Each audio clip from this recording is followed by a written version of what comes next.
All right, sir. Let me see if I've got this straight. Ivan, do you really not have this straight, or are you asking on behalf of the audience? Does it matter?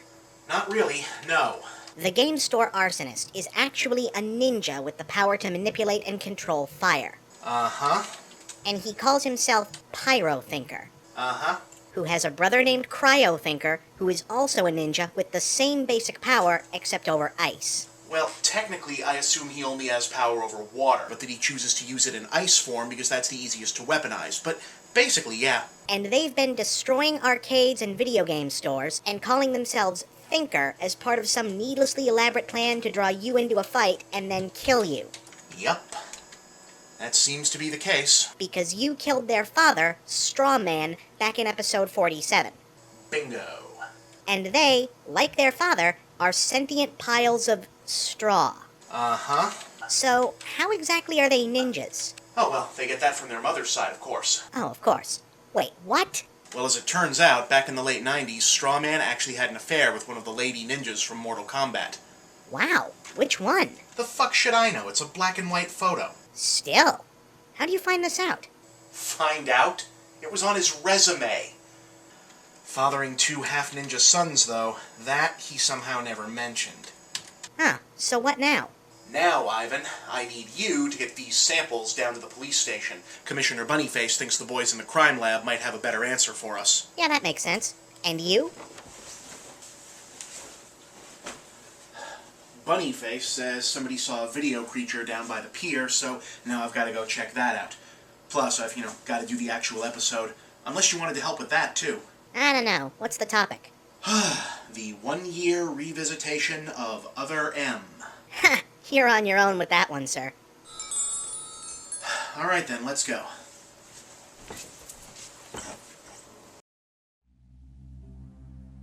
Our universe rests on the uneasy border between 2 worlds. The world of man, ordinary and stable, and the world of games, imaginative and chaotic. Where these worlds collide, one man is called to stand for reason, maintain the balance, and destroy ignorance. He is the Game OverThinker.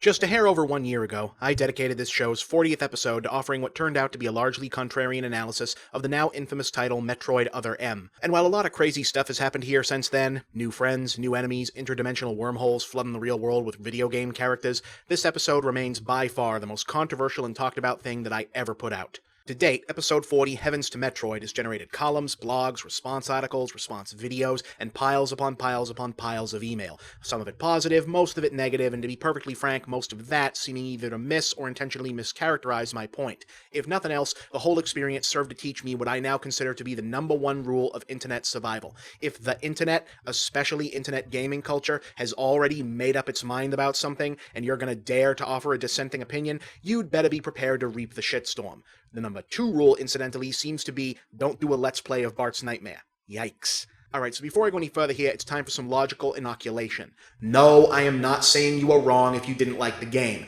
I liked it, other people didn't, neither of us are objectively correct to incorrect. I am not revisiting this in order to talk about whether or not the control scheme worked, or if it should or shouldn't be considered Metroid canon, or anything else like that, because all those arguments have already been had, and nobody fucking cares anymore. Furthermore, the stuff I do want to talk about here all has to do with the subject of actual narrative versus the individual player's interpretation of the narrative. I have my interpretation, you will have yours, they may differ. What I'd like to make note of is that I am very much aware that anything I have to say is my opinion and only my opinion, and I have faith, perhaps erroneously, that most people watching this show are smart enough to know that as well, and that just because I don't plan to preface every single statement with the words "in my opinion" like some kind of debate-specific Tourette's tic, does not mean I'm trying to pass my opinion off as fact, or whatever else some of you are already jotting down as the thesis of your righteously offended takedown response to this episode. I have never pretended that this show is anything other than an opinion show with the occasional interstitial slapstick sketch, and this one won't be any different. We cool? Good. Okay, so first things first. 1 year later, how do I feel about the game itself? Overall, I think it was pretty great. I really liked the old school throwback aspect of the controls and the visuals. I never had a problem with the perspective switching that others did, and honestly, I really liked the broad strokes of the story. As for how that story was presented, well, that's kind of the whole problem now, isn't it? A year later, I remain more convinced than ever that all of Other M's problems, both the actual full-blown problems and the in quotations problems that I think many people imagine are present, come down to a series of fumbles in the area of narrative execution, mostly born out of Nintendo's notoriously internalized development style being demonstrably unfamiliar with the type of character-driven gaming narrative they were attempting to make. The fact is, the moment Sakamoto and company decided they were going to set about giving Samus Aran a voice and a personality, they were setting themselves up for a certain amount of backlash. Characters created in the Golden Age largely had the advantage of being effectively silent protagonists whom the player could project upon, meaning that there is always going to be a lot of people for whom the modern voice and personality a character is given won't line up with what they imagine. I understand. As much as I like Charles Martinet's performance as Mario, to me, Mario will always sound like he did on the Super Mario Bros. Super Show or the Super Mario Bros. 3 cartoon. And it's not like Nintendo isn't aware of this. It seems as though Link and Zelda get entirely new scenarios and origins in every other game for precisely this reason. So they can safely say, well, of course Twilight Princess Link doesn't feel like Link to the Past Link to you. It's two different guys, really. Of course, there's also the more basic problem of technical execution. Other M has some pretty iffy story beats, but not that many more than most other games of a similar disposition. What exacerbates them is the actual execution of the scripted dialogue and voice acting is pretty damn terrible in a manner that screams A, bad Japanese to English and studio-to-studio translation, and B, no one considered finding a way to iron that out to be a big priority. Given that for all their commitments to technical innovation, it's well known that Nintendo still prefers to approach game design from a pre-2000 perspective where narrative was a distant second concern to gameplay, this isn't exactly surprising, though you'd think there'd be someone in quality control who'd mention that Japanese and English have different sentence structures, or that Samus's voice actress sounds like she's saying her lines with fewer emotional inflections than that chick from Small Wonder. Yeah, but you thought you were the only person on Earth who remembered that show, huh? That's why people come here. What other gaming show is going to give you a Small Wonder reference? None, that's what. Speaking of stuff you can't get on any other gaming show, I wonder how Ivan is making out.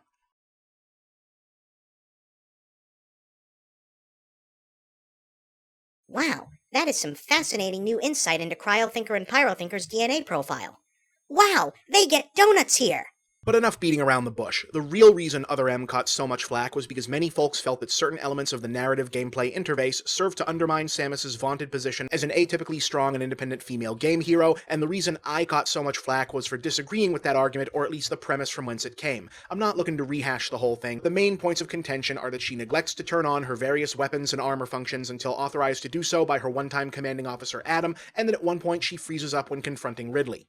Let's get that second one out of the way first, because frankly, to me, it's the sillier of the two arguments. In the scene in question, Ridley, who's supposed to be dead and whose presence no one has really hinted at yet, shows up and Samus is caught off guard by it. She stands frozen, flashing back to her first encounter with Ridley as a child when she killed her family, allowing a comrade to seemingly be killed by the creature in the process. The problem people are having is that it seems out of character for Samus to be standing there freaking out for such a long time because she's already killed Ridley a whole bunch of times before this, and having her do so weakens her standing as a take-no-prisoners badass that once made her so unique among video game heroines. Now, there have been a lot of different analysis of this particular moment, including some extremely detailed explanations of how the scene could be read as a fairly accurate representation of post-traumatic stress disorder, and my own original contention that you can't really have an incorrect characterization of a character that previously had next to no characterization. But looking at it again, I now think there's a far simpler defense to offer. Yes, it would be pretty dumb for Samus to stand there like a statue for several minutes while all this happens just because Ridley is back again. Fortunately, that's not really what seems to be happening. See, in filmmaking, and since this is a cutscene in a highly cinematic game, filmmaking rules definitely count, there's such a thing as compression and expansion of time,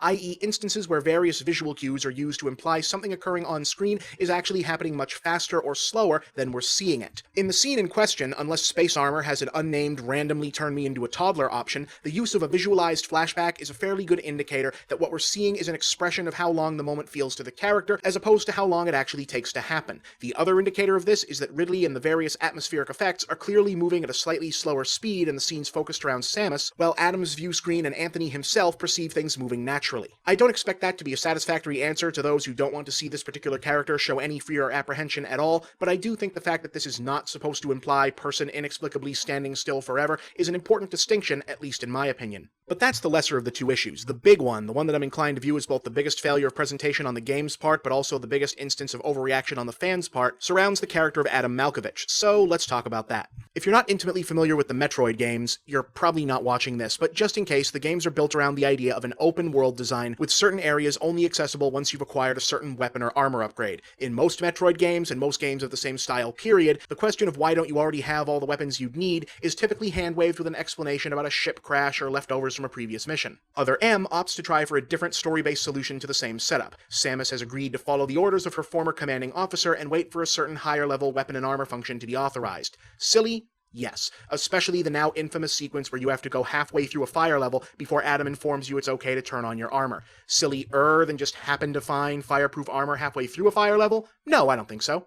See, one of the reasons why so few video games are praised for the execution of their stories is that the vast majority of games for the vast majority of gaming history were mostly crafted after the fact in a story sense. The graphical design and the play mechanics were set down first, and the story, if there even was one, was drawn up as a way to explain why the mechanics were what they were. For example, the basic mechanics of Mega Man are a platformer with non-linear level selection where the order in which levels are defeated can make future levels easier or more difficult. The story about Dr. Wily turning industrial robots evil and Rock being converted into an adaptive combat robot to stop them is there to explain why the level and weapon system work the way they do. When you stop to think about it, the actual story of most games, especially games in series originating in the era that Metroid did, don't make any real narrative sense for this very reason. Breaking up the Triforce of Wisdom into 8 pieces and hiding each one in a dungeon that seems to be controlled by monsters working for the bad guy you're hiding it from makes no sense. Sending exactly 2 guys to kill aliens that seem to be localized on one island you could probably just nuke makes no sense. Why are there chests full of armor that perfectly fits Arthur all over areas controlled by the villains?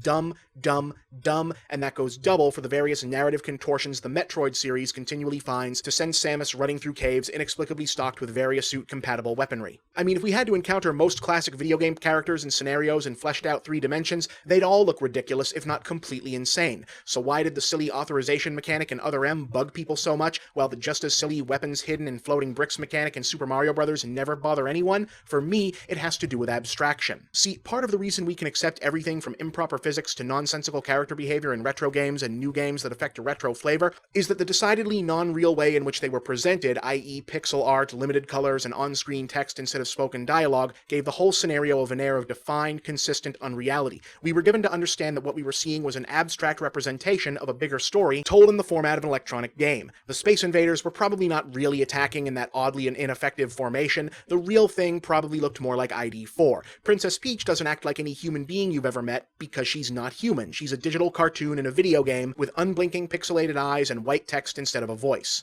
Part of the reason why so many modern games are substantially less visually or narratively bizarre as older titles is precisely because the more detailed stories and human-like characters they're aiming to present demand a vastly less abstract narrative mechanic. Much as I might enjoy it, seeing defeated enemies in Call of Duty dropping gold coins or first aid kits would break some of the immersion the games are supposedly striving for. It's my contention, ultimately, that this is what caused all that dissonance for Other M. Having the exact same story and narrative mechanic used in an older 8 or 16-bit Metroid game, with Samus and Adam as stone-faced pixel sprites conversing in text boxes that the player was free to imagine in any tone they wished, I think the whole thing would have gone over with little more than an eye roll. Yes, even the fireproof suit part, save for maybe some webcomics making years later jokes about how, in a certain light, these two characters seem to have a weird relationship going on.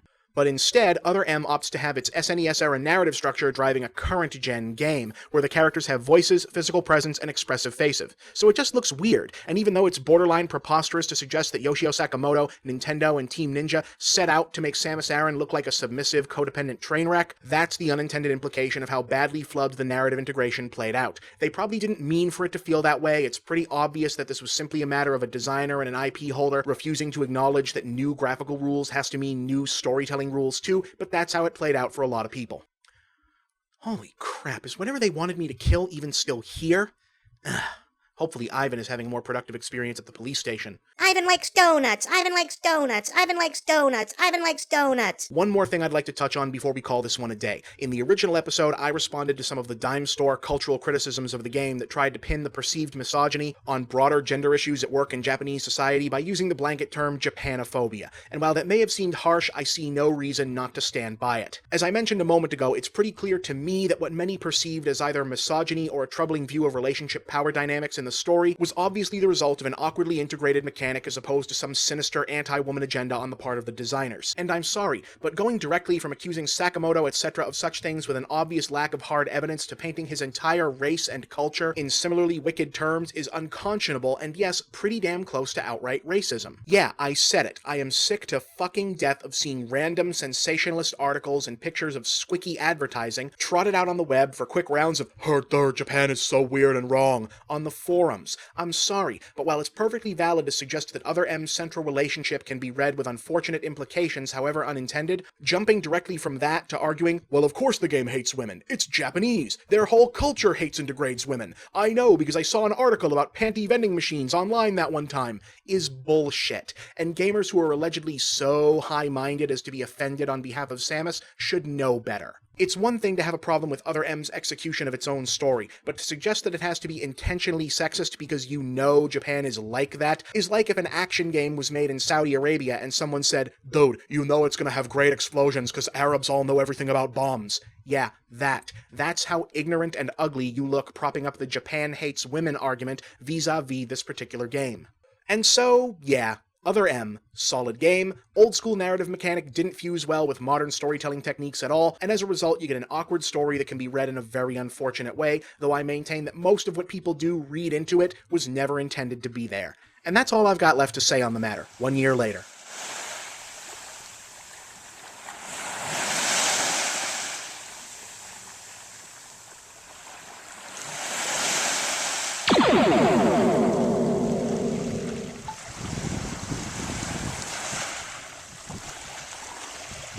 I got him, Commissioner. I got your intern here, Overthinker. He brought some fresh samples to the crime lab. Hello, sir. Ivan, hi! The lab tech says the straw itself doesn't have any elemental energy in its DNA, so they must be absorbing their powers from a separate external source. Uh-huh. Yeah, best guess some kind of magical relic or token incorporated into their bodies. I mean, that makes about as much sense as anything else, right? So what's that mean? Here's the bad news. The kind of magic I'm detecting off these samples is what we used to call the hard stuff back at Fairy Academy. Figures. Only one thing I know of can counteract it, and it ain't easy to come by in this universe. Anti-metal. And since we can't get any of that... Hold on, Ivan, go back. Did you say anti-metal? Yeah, anti-metal. It's just a basic mineral, but it only exists in the antiverse. Heh. Funny story. I just so happen to have some.